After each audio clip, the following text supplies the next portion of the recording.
안녕하세요. 2주차 강의를 맡게 된 최민지라고 합니다. 이번 2주차 강의에선 아키텍처와 관련해 안드로이드 공식 개발 문서에서 권장하는 사항, UI 컴포넌트, 그리고 상태에 해당하는 스테이트에 대해서 이론적으로 살펴보고 이후에 실습에서 자세히 사용법에 대해서 알아보겠습니다. 우선 목차를 살펴보시면 앱 아키텍처에서 권장사항, 기본 UI 컴포넌트에서 레이지 컬럼, 레이지 로, 버튼, 텍스트 필드와 같은 컴포넌트에 대해서 다루도록 하겠습니다. 그리고 나서 제팩 컴포즈에서 상태를 다룰 건데 한 화면에서 그 화면이 실제 화면에 보여지는 과정에 대해 알려드린 후 그 과정에서 사용되는 개념 리컴포지션과 그 상태를 다루는 방법들에 대해 설명드리려고 합니다. 이후 데이터 클래스에 대해서 간단히 알아보겠습니다. 그리고 이번 기수엔 쿠팡이츠라는 앱의 일부 화면들을 클론 코딩하는 실습을 진행할 예정인데요. 이와 관련해서 이번 시간은 데이터와 UI를 활용해 커스텀 컴포넌트를 제작해보고자 합니다. 안드로이드 공식 문서에선 앱 아키텍처와 관련해 UI 레이어, 데이터 레이어, 도메인 레이어를 분리해서 앱을 만들 것을 권장하고 있습니다. 여기서 도메인 레이어는 필요에 따라 사용하라는 의미로 옵셔널이라고 적혀 있는 것을 확인할 수 있습니다. 이 도메인 레이어는 앱의 핵심적인 역할을 수행하는 계층으로서 마치 건물의 뼈대처럼 앱의 주요 기능과 규칙들이 이 레이어에 담겨 있어 UI 레이어와 데이터 레이어 사이에서 중요한 다리 역할을 한다고 볼 수 있습니다. 우선 여기선 화면 구성을 담당하는 UI 레이어랑 실제 데이터를 담당하는 데이터 레이어를 분리하는 게 중요하다 정도로만 알고 넘어가면 좋을 것 같습니다. 아까 그 그림을 좀 더 자세히 표현한 그림들인데 UI 레이어는 UI 엘리멘트, 즉 요소들이 있고 그 요소들의 상태를 잡고 있는 스테이트 홀더라는 것이 있는데요. 스테이트 홀더는 실제 상태 변수가 될 수도 있고 뷰 모델이 될 수도 있습니다. 그리고 데이터 레이어엔 오른쪽으로 보시면 레포지토리, 데이터 소스라고 적혀 있는데 그냥 이런 게 있구나 정도로만 알고 넘어가시면 좋을 것 같습니다. 그래서 여기 쪽을 보시면 화살표들이 있는데 이 화살표는 의존 방향을 의미합니다. 예를 들어 UI 레이어는 지금 도메인 레이어에 의존하고 도메인 레이어는 데이터 레이어에 의존한다 이런 식의 의존 방향을 보여주는 다이어그램입니다. 이 의존성과 관련해서도 우선은 이런 게 있구나 정도의 기본 배경 지식을 얻는다 정도로만 생각해 주시면 좋을 것 같아요. 이 공식 개발 문서를 살펴보다 보면 다음과 같은 노트가 적혀 있는데 요약해보자면 이런 아키텍처 패턴을 지키는 게 이후에 프로그램을 확장하거나 유지보수를 하는 데 있어서 굉장히 편리하다 이렇게 써 있는데 이건 그냥 그 가이드라인이라 생각해야 하고 필요에 따라 바꿔서 사용해라 라고 돼 있습니다.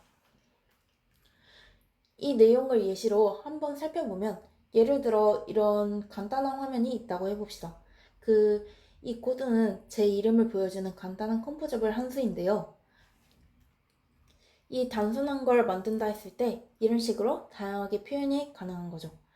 첫 번째 코드처럼 스트링을 뷰 모델에서 함수를 호출해 가져와 보여주는 형식도 있고 두 번째는 레포지토리에서 함수를 호출해서 가져오는 방식인데 이때 레포지토리 안엔 실제 데이터가 존재할 것입니다. 단순한 앱을 만들 땐 이걸 다 지킬 필요는 없겠지만 실제 프로젝트에 들어가게 되면 이것보다 복잡해지기도 하고 규모가 작진 않은 편이라 중간중간 상황에 따라 생략할 부분은 생략하기도 하고 적절하게 사용하시면 좋을 것 같습니다. 현업에서 사용되는 아키텍처 패턴은 MVVM, MVP, MVC 이렇게 다양하게 있는데요. 이와 관련해선 워크북에서 키워드 조사를 통해서 알아보시면 좋을 것 같습니다. 다음은 리스트 관련 컴포넌트를 살펴보겠습니다. 여기서 보면 메시지 리스트라는 커스텀 컴포넌트를 만들어 놓은 상태라고 생각하시면 되고 인자로 메시지를 담고 있는 리스트를 받는다 라고 보시면 될 것 같습니다.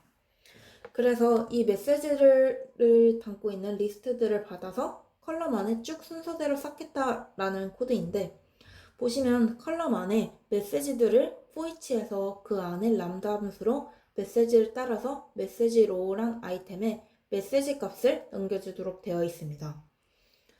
그래서 이런 식으로 하면 스위치가 돌면서 메시지스라는 리스트 안에 있는 아이템들 각 하나에 대해 순서대로 메시지 로우를 하는 컴포넌트를 생성하게 됩니다.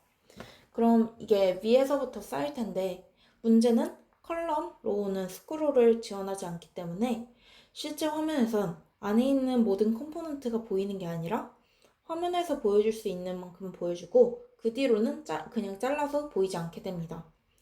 그래서 이런 경우는 다른 컴포넌트를 사용할 수가 있는데 그게 바로 레이지 컬럼과 레이즈 로우입니다. 얘네가 어떻게 동작을 하는지에 대해선 일단 실습 시간에 다뤄보겠습니다. 간단히 설명을 해보자면 일단 이 컴포넌트들은 기초적으로 스크롤 지원을 해주고 컬럼 안에 아이템들이 배치되거나 로우 안에 아이템들이 배치될 때 화면에 넘어가는 부분에 있는 아이템들에 대해선 우선적으로 화면에 렌더링을 하지 않습니다. 즉 미리 만들어 두지 않는다는 거죠. 그렇기 때문에 리소스적으로 좀 더 효율적으로 사용을 할 수 있게 됩니다. 그래서 이 안 보이는 부분에 있는 아이템들을 보려고 스크롤을 하면 그때 이제 화면에 보이게 되면서 실제 화면에 보이게 되는 부분만 렌더링을 한다고 생각하시면 될 것 같습니다. 다음은 버튼에 대해 간단히 다루려고 하는데요. 여기에 적혀 있는 코드는 그 기본적인 버튼에 대한 코드고 버튼 내부엔 이것보다 파라미터가 훨씬 많습니다. 그래서 일단 아주 단순한 버튼을 만들어 놨다 생각하시면 될 것 같고요. 이렇게 버튼을 만들면 이런 식으로 버튼이 생성이 됩니다. 그래서 그 버튼을 커스텀해서 구현을 할 수도 있지만 기본적으로 제팩 컴포즈에서 제공을 해주는 버튼 스타일들을 그 하단의 그림처럼 모아뒀습니다. 그래서 토널 버튼, 아웃라인 버튼, 엘리베이티드 버튼, 텍스트 버튼 이런 식으로 다양한 버튼 기본 스타일들을 제공을 해주니까 경우에 따라서 맞게 사용하시면 좋을 것 같습니다. 그 다음은 텍스트 필드인데요. 텍스트 필드의 경우에는 사용자가 클릭을 해서 직접 텍스트를 입력을 하면 입력된 텍스트 리스트를 그대로 보여주는 컴포저블 함수입니다. 이 코드를 보시면 지금 변수를 선언해서 텍스트란 변수를 remember mutable state of 이렇게 해놨는데 이게 뒤에서 다룰 상태와 관련된 코드라고 할 수 있습니다.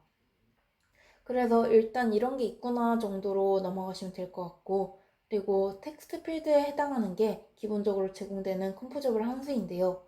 그래서 이 함수에 있는 value 파라미터엔 위에서 선언한 텍스트 변수 사용자가 입력한 텍스트를 담고 있는 그런 변수를 할당해 주시면 되고 onValueChange라는 함수는 람다 함수로 작성이 가능한데 1주차에서 배웠겠지만 it이라는 것을 사용해서 값을 지정할 수 있습니다.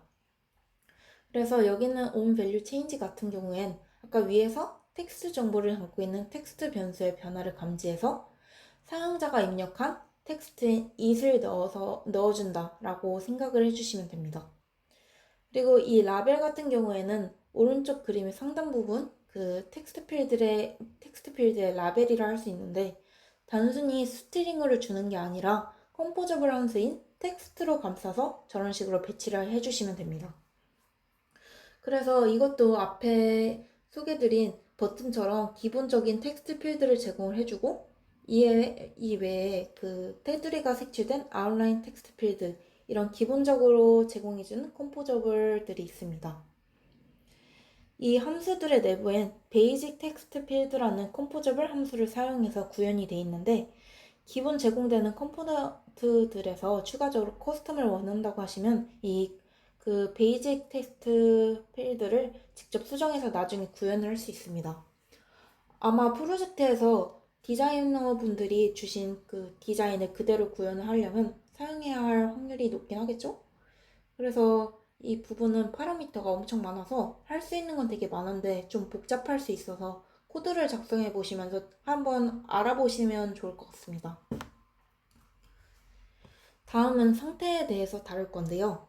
우선 한 화면이 시작부터 우리 눈에 보이는 단계까지 어떻게 구현이 되는지에 대해서 간단히 살펴보고 넘어가겠습니다. 우선 보면 화면에 표시하기 위해 필요한 데이터들이 있을 거고, 그 데이터들을 이용해서 컴포지션이란 단계에선 이 화면에 어떤 컴포저블 함수들을 생성할 것인지에 대한 파악을 진행합니다. 그리고 레이아웃 단계에선 내가 이전에 그 컴포지션 함수에서 생성할 컴포저블을 알았으니까 이 컴포저블 함수들을 어떤 위치에 배치할 것이냐라는 것을 파악을 하고, 드로잉 단계에선 정해진 위치에 컴포저블 함수들을 실제로 그려서 화면을 렌더링하게 됩니다.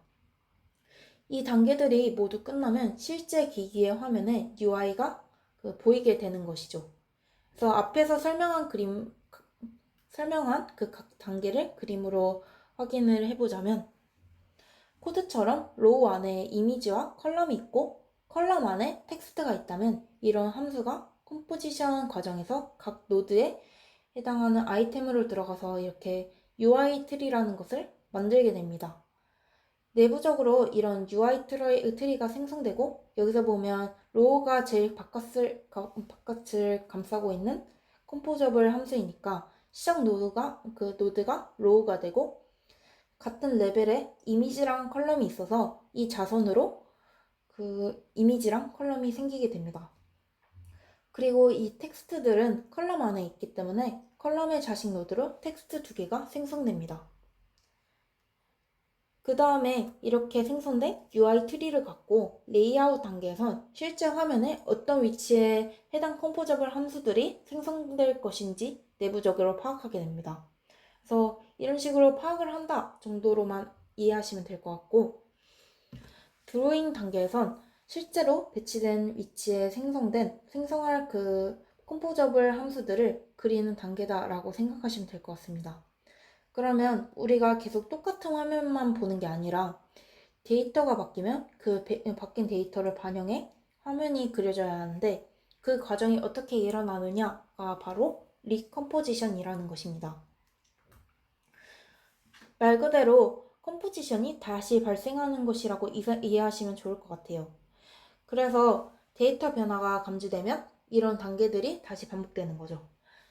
OS에서 데이터 변화를 감지했을 때 컴포저블 함수를 그대로 재호출하고, 이 방식으로 리컴포지션이 일어나기 때문에 나중에 성능적인 측면까지 고려를 한다면 굳이 리컴포지션이 발생하지 않아도 되는 컴포저블 함수까지 다시 호출되면 그것도 나름대로 메모리적으로 낭비가 될 수가 있어서 이후에 그런 부분까지 강의에서 다룰 예정입니다.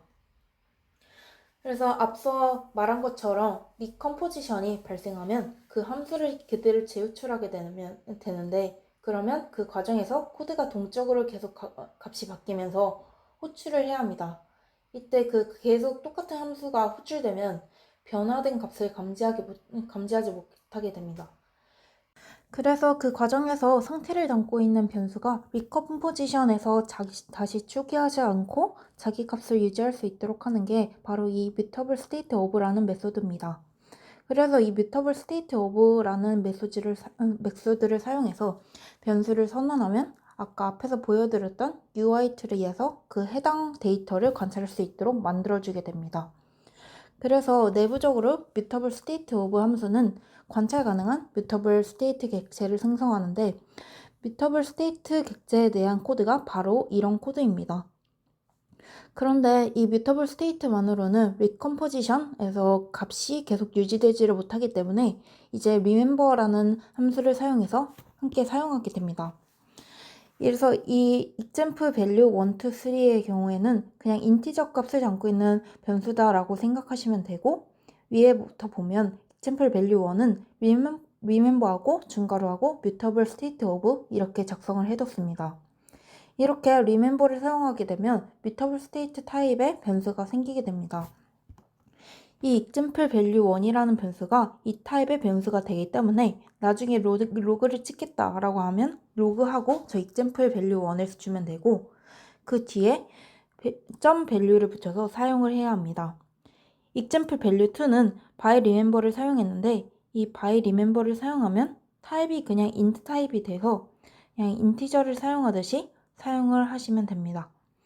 그래서 get value, set value, import를 하면 위에서처럼 value를 안 붙이고도 사용이 가능합니다. 이 밑에 코드는 by remember saveable이라는 걸 사용을 하는데요. 예를 들어 2주차 워크북에 작성해 놓은 것처럼 버튼을 누르면 숫자가 올라가는 컴포저블이 있다고 했을 때 5번 누르면 숫자가 5만큼 증가를 하겠죠? 근데 그거를 화면 회전을 시키면 유지가 안 되고 기본 초기화 값으로 돌아가게 됩니다. 안드로이드에서 뷰를 보여주는 단계에 화면 회전이나 이런 거에 대해 그 구성 변경이라고 하는데 이 구성 변경이 발생을 했을 때 리멤버를 사용해서 선언한 값들은 다시 새로 초기화가 됩니다. 그래서 그런 경우에도 값이 유지될 필요가 있다고 하면 remember saveable 함수를 사용해서 화면 회전과 같은 구성 변경에서도 사랑함께 해 값 유지를 할 수 있습니다. 그래서 이것도 사실 직접 써보면서 하는 게 이해가 더 잘 돼서 이런 것들을 실습에서 다루려고 합니다. 마지막으로 데이터 클래스라는 것은 데이터를 담는 클래스를 간결히 정의할 때 사용되는 클래스로 별도의 코드 작성이 없이 유용한 함수들을 자동으로 제공하는데 이 함수들과 관련해선 워크북 키워드 조사를 하면서 찾아보시면 좋을 것 같습니다. 이는 순수하게 데이터를 보관하는 형식으로만 쓰는 것이 좋습니다. 이론 강의는 여기까지 할 거고 실습 영상에서 뵙도록 하겠습니다. 감사합니다.